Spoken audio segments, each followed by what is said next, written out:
binaboy ako ng demonyong yun? Sinisisi mo ba ang sarili mo dahil sa nangyari sa akin?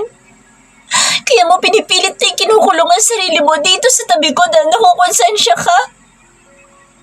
Iniisip mo ba na sana hindi ka nalang umalis para ikaw mismo ang nagatid sa akin sa designer na gumawa ng wedding gown ko? Kung ikaw siguro ang kasama ko ng araw na yun, hindi ko sana naranasan ang kababuyan na ginawa sa akin ng matandang yun. Siguro sa mga oras na to may baby na tayo. Bumubuo na tayo ng sarili nating pamilya. Nasa Villa Montessori tayo at masayang-masaya sa piling ng isa't isa. Hindi mo siguro makikilala si Monica. Tama ba? Niyakap ako na mahigpit ni Gabriel, ngunit itinula ko siya. Tama na kasinungalingan na ito, Gabriel. Hindi kita kailangan kaya umalis ka na dito. Iwan mo na ako. Sanay naman ako na mag-isa. Sanay naman ako na wala ka. Puntahan mo na si Monica. Maging masaya kayong dalawa. I hate you, Gabriel. I hate you so much. Patakbo ako nagtungo sa banyo at nilak iyon. Halos madurog ang puso ko dahil hindi magawang sabihin sa akin ni Gabriel ang totoo. Alam ko naman na hindi niya ako mahal at nagbago ang lahat ng nararamdaman niya para sa akin dahil kay Monica. Nainis ako sa kanya, ngunit mas naaawa ko sa sarili ko. Hindi ko kagustuhan na mangyari sa akin to.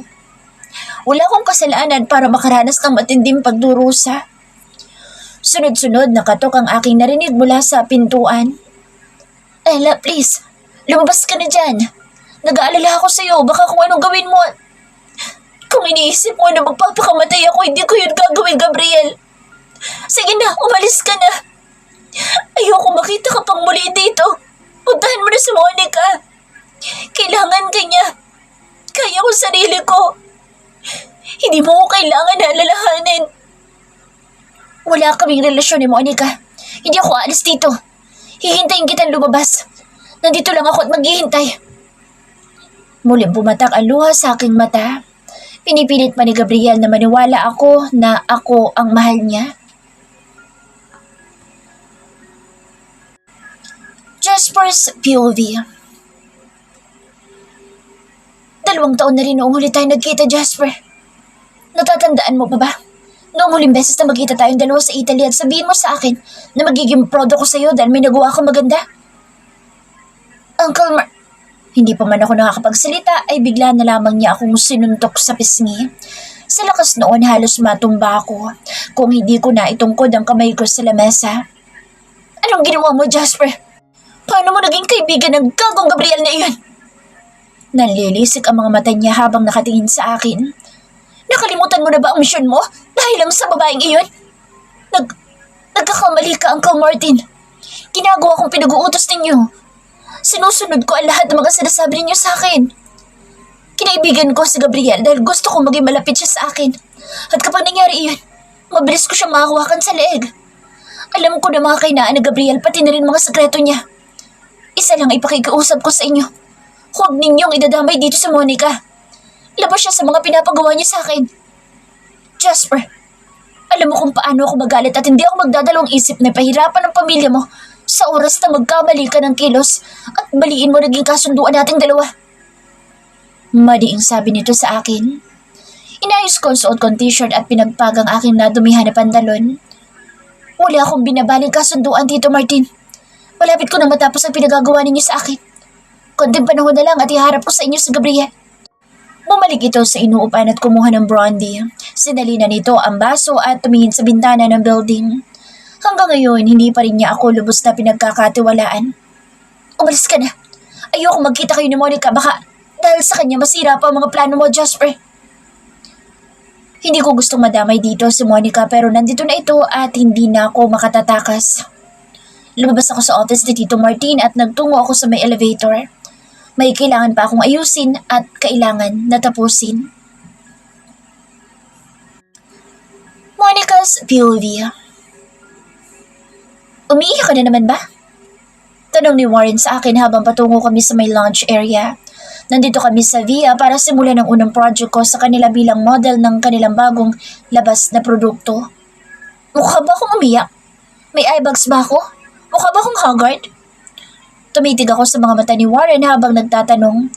Mukha kang walang tulog at tama ka. Haggard na haggard ang itsura mo. Ano ba kasing ginawa ninyo ni Brandon kagabi at mukha kang pagod na pagod? Umupo ako sa silya. Hindi ako umiyak. May mga iniisip lang ako. Bakit nga pala tayo nandito pa sa lunch? Hindi ka ba nagpa-schedule ng meeting natin kay Mr. H?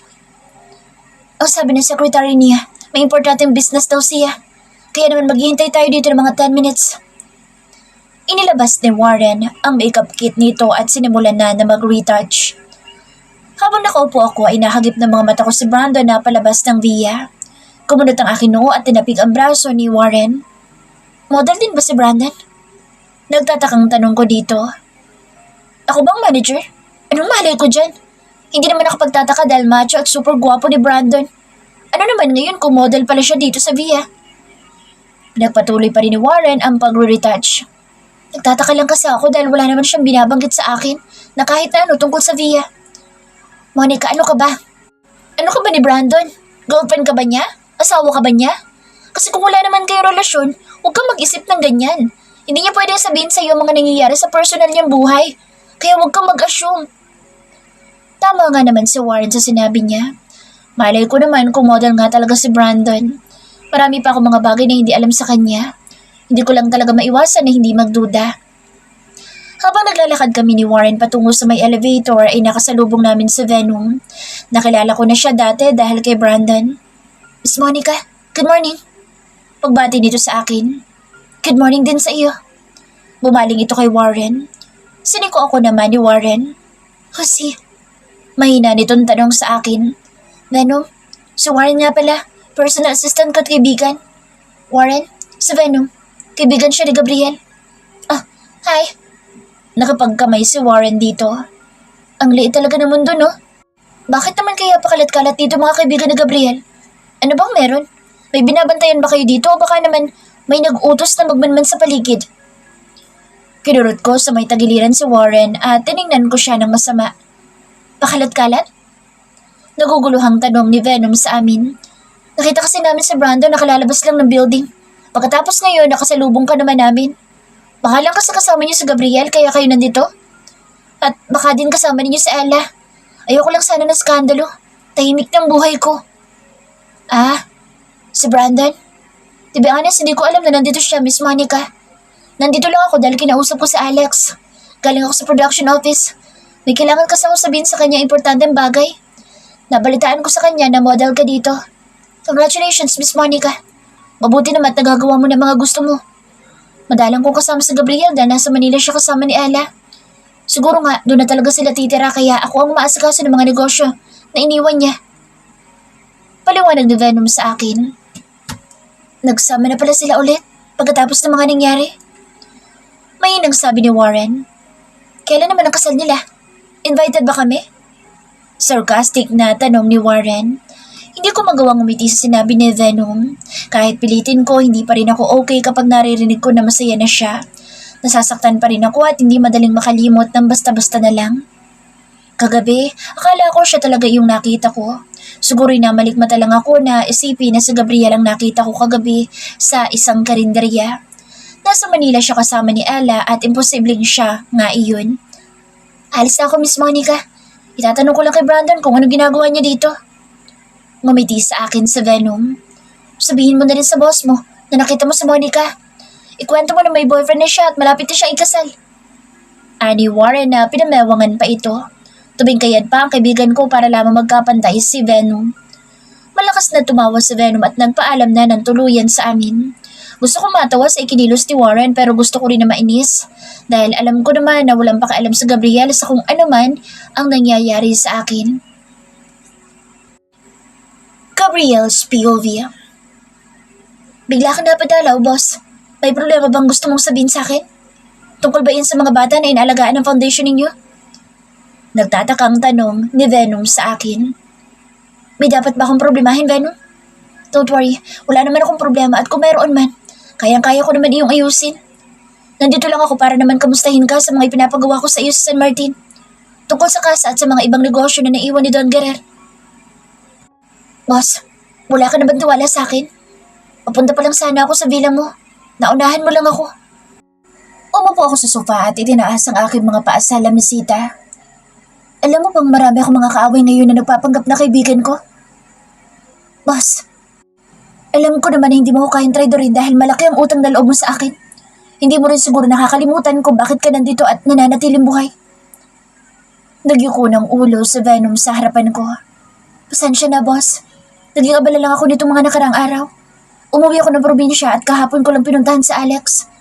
Nalaman ko na nagtatrabaho siya sa Via Entertainment bilang isang photographer. Kasama din niya si Monica sa upcoming project niya sa Via. At ang taong nasa likod ng Via ay ang Falcon. Naningkit ang mga mata ko sa sinabi ni Venom. Alam ko naman ang tungkol doon maliban lang sa trabaho na kasama ni Monica sa Alex. Kilala ko ang pagkatao ng gagong iyon. Hindi dapat nakaibiganin ni Monica ang taong iyon. Matagal na ba magkasama si Alex at Monica? Alam ni Alex na naging ugnayan ninyo ni Monica, kaya siya nakikipaglapit dito. Kinuyom ko ang aking magkabilang kamay. At hinayaan iyon ni Brandon? Boss, nandun din si Brandon sa Via. Sa tingin ko sinusubaybayan niya rin si Monica. Bukod pa sa 100 na tauhan ko ipinakalat ko sa labas ng company. Yes, boss. O buti naman. 1 linggo ako mananatili dito sa San Juan para asikasuhin ng mga transaction. Hindi pwedeng matagal ako mawala sa pwesto. Baka isipin ng mga investor na nagiging mahina na ako. Paano si Miss Ella, boss? Bumuga ako ng malalim. Noong gabing iyon, tuluyan na nga lumayo ang loob ni Ella sa akin. Gusto niya umalis ako at yun ang ginawa ko. Hindi ko pa rin naman siya pinababayaan dahil alam ko na buhay pa rin si Gustavo. Tumayo ako tumingin kay Venom. Marami tayong trabaho na dapat gawin. Hindi ko na maasahan ngayon si Brandon. Narinig ko pangalan ko, boss. Sabay kaming lumingoy ni Venom sa kapapasok lang na si Brandon. Ngumunguya ito ng bubblegum at may band-aid ito sa gilid ng labi. Kanina ka pa ba dyan? Tanong ko rito at masama itong tiningnan. Kadarating ko lang, boss. Narinig ko pangalan ko kaya naisip kong na-miss niyo ako. Nakangiting sabi pa ni Brandon. Sinabi ko kay boss ang tungkol sa nalaman ko tungkol sa Via. At sinabi ko rin na nakita kita kahapon. Tumawa naman ang mahina si Brandon. Wala naman siguro masama, boss, kung binabantayan ko si Monica. Wala akong pakialam kung banday sarado ko kay Monica. Wala akong sasabihin sa iyo kaya alis na ako, Venom. Magkita na lang tayo sa kasa. At ikaw, Brandon, gawin mo mga trabahong iniwan mo sa triad. Kung ayaw mo ipasa ko sa iba ang trabahong iyon na ipinapagawa ko sa iyo. Seryosong sabi ko rito. Hindi nakakibo si Brandon sa sinabi ko. Umalis din ako ng bahay ni Venom matapos ko sabihin ang gusto ko rito. Alauna ng hapon na magtungo ako sa Gizan Corporation. Hindi para dalawin sa Monica kundi para kumustahin ang company kay Owen. Hanggat maaari ayoko nagkikita kami ni Monica. Gusto ko kamuhian lang niya ako para makalimutan. Hindi ako nararapat para sa pagmamahal niya para sa akin. Masyado ako nagiging duwag pagdating sa kanya. Sir Gabriel, may appointment po ba kayo kay Miss Monica? Tanong kaagad nito nang makita ko sa lobby. Wala naman dahil ikaw talaga sadya ko rito. Kumusta ang company simula na si Monica na nag-handle? Inaaral pa rin ni Monica ang corporate world.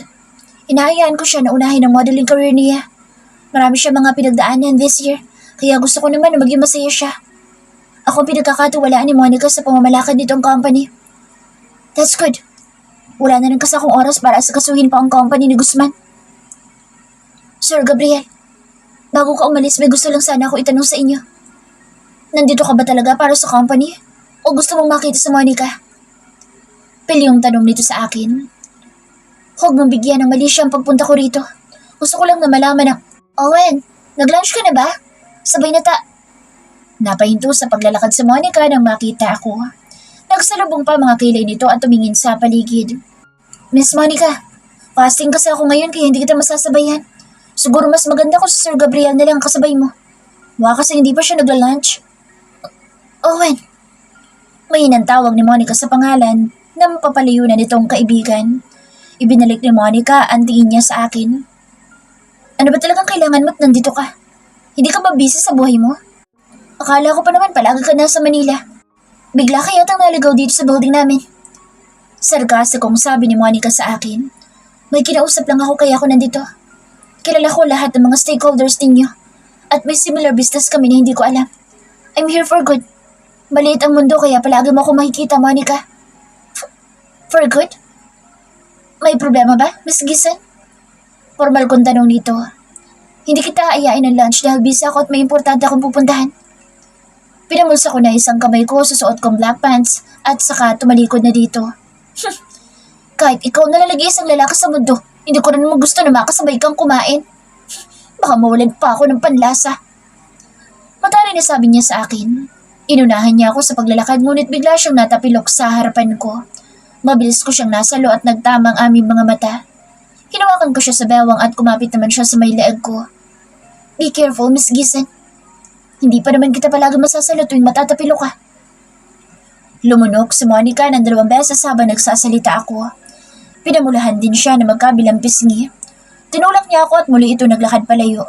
Hindi para lumabas ng building kundi mabilis niya akong tinalikuran at pumasok sa bumukas na elevator. Hindi na nawala ang ngiti sa mga labi ko habang palabas ng building dahil sa nangyari. Monica sa POV. Oh, hindi na naman maipinta mukha mo ngayon. Buong araw na naging bad mood ako dahil kay Gabriel. Mas lalo ako naiinis nang makita ko siya kanina at dahil sa kanya, hindi ako kumain ng lunch. Bigla akong nawala ng gana dahil sa kanya. Masama akong tumingin kay Brandon na kanina pa nagtataka sa ikinikilos ko. Kahit na may personal driver ako, hindi ako nagpapasundo sa kanya at tinanggihan ko rin si Owen na ihatid ako, pati na rin si Warren. Mas gusto kong makausap si Brandon ngayon. Inagaw ko kay Brandon ang iniinom nitong soft drinks. Nandito kami sa isang tindahan sa tapat lamang ng motor shop dahil nasiraan ng motor si Brandon. Pumutok ang front wheel nito kaya kinailangan namin ipagawa. Nanlaki pa ang mga mata ni Brandon dahil sa ginawa ko. Napatayo ito at bumili pa ng isang soft drinks para ibigay sa akin at kinuha nitong muli ang iniinom nito soft drinks. Nakakagulat ka naman, Monica. Sa ginawa mong iyan para nakitang nahalikan. Sabi naman nito na hindi nakatingin sa akin. Sira ka talaga. Hindi tayo pwede, no? Boss mo, lalaki na nakit sa akin kaya hindi pwede. Mas gugustuhin ko pa na pilitin na maging lalaki si Warren kesa ang pumatol sa iyo. Okay na itong ganito. Magkaibigan tayong dalawa at close tayo sa isa't isa. Para walang ilangan. Alam mo naman na nahirapan ako hanggang ngayon na magtiwala. Nakatingin ako sa mga mata ni Brandon habang sinasabi ko iyon. Magtiwala? Mukha ba akong hindi mapagkakatiwalaan, Monica? Kumibit, balikat ako dahil hindi ko pa rin alam kung mapagkakatiwalaan ko ba si Brandon. Post niya sa Gabriel. Paano kung plano ito ni Gabriel? Gusto niya maging close kami ni Brandon dahil may hidden agenda siya sa akin. Wala naman siyang pakaalam sa mga nangyayari sa akin kaya hindi iyon malabo mangyari. Isa pa hanggang ngayon, iniisip ko kung bakit nandoon si Brandon sa Villa. Hindi naman siya model. Hindi nga ba? Sorry ha. Sa dami kasi ng mga pinagdaanan ko, hindi ko na alam kung ano ang totoo o sino ang totoo sa akin. Kanina nagkita kami ni Gabriel sa company namin. May business daw siyang inaayos doon at hindi ko alam kung ano na naman ang pinaplano niya. Naiinis lang ako dahil hanggang ngayon natatakot pa rin ako sa pwedeng mangyari. Kaya ba hindi mo pa rin ako pinagkakatiwalaan dahil siya ang boss ko? Paano ko sabihin ko sa iyo na umalis na ako sa trabaho ko sa kanya? Maniniwala ka ba? Nakatitig sa mga mata ko si Brandon. Mukha namang sincere siya sa mga sinabi niya. At ginawa ko iyon dahil nagugustuhan na kita, Monica. Mahina sabi pa nito sa akin. Iniwan ko ang trabaho ko kay Gabriel para magkaroon ng simpleng buhay at lumayo para hindi mapahamak. Alam ko na yun din ang gusto mo, hindi ba? Para ako nasa mid sa sinabi ni Brandon. Ang mabuti pa siguro mauna na akong umuwi. Tumingin ako sa wristwatch ko. Past 10 o'clock na ng gabi at baka hinihintay na ako nag-racy dahil may usapan kami. Sa ibang araw na lang tayo Hinila ni Brandon ang kamay ko at napaupo ako sa kandungan niya. Nagtama ang aming mga mata at tinawi niya ang buhok kong tumakip sa aking kaliwang pisngi. Monica, hindi ba talaga pwedeng magustuhan kita? Mahinang sabi nito sa akin. Nakatitig lang ako sa kanya na ilang segundo. Hindi ko mapigil ang sarili ko na tumingin sa mga labi nito. Bigla na lang ako natauhan at itinulak si Brandon. Nakatingin din sa amin na may-ari ng tindahan, pati na rin mga gumagawa ng motor ni Brandon. Nagyuko ako ng ulo at iniwas ang tingin sa mga tao sa paligid. Nilapitan ako ni Brandon at ipinaran niya ako ng tricycle sa may paradahan. Manong, pakihatid siya sa San Juan Subdivision. Ingatan mo siya, Manong, dahil ang babaeng yan ay ang taong mahal ko. Oo naman, bossing. Iingatan ko sa madam para sa'yo. Sagot naman ng tricycle driver. Hindi ako makatingin ng diretso kay Brandon. Sobrang bilis ng tibok ng puso ko. Hindi ko alam pero iba ang pakiramdam ko sa mga sinabi niya. Gabriel, ano ba talagang pinaplano mo at ginagamit mo pa si Brandon? Paano kung patuloy pa rin ako pinaglalaroan ni Gabriel? Ano ba ang dapat kong gawin ngayon? Mababaliw na yata ako dahil sa konsumisyon. Ma'am, malapit na po tayo. Ipapasok ko pa po ba sa loob? Tanong ni Manong driver sa akin nang ihinto nito ang tricycle sa tapat ng security guard house. Hindi na po. Malapit lang naman po ang bahay ko kaya dito na lang po ako. Mas mabuti na ito maglakad-lakad ako para makapag-isip. Kinuha ko ang wallet ko at bigyan ito ng 1,000 pesos. Keep the change, Manong. Naku, maraming salamat po, ma'am. Kaso po, binigyan na po ako ni Bossing kanina ng pera. Hindi ko na po yan matatanggap, ma'am. Pero po, Manong, pilit kong iniaabot ang 1,000 piso dito pero pilit pa rin itong tinatanggihan. Hindi ko na lamang siya pinilit pa na kunin ang pera. Inihatid ko siya ng tingin palayo at nagsimula naman akong maglakad papasok sa subdivision. Matagal na rin akong hindi nakakapaglakad dahil palagi akong sumasakay sa kotse at inihahatid ni Warren. Habang naglalakad ako, hindi pa rin maalis sa isip ko ang sinabi ni Brandon. Parang gusto kong maniwala pero mas nangingibabaw sa akin ang pagdududa. Iniwan ka ba ni Brandon? Hindi mo yata kasama yung gay friend mo.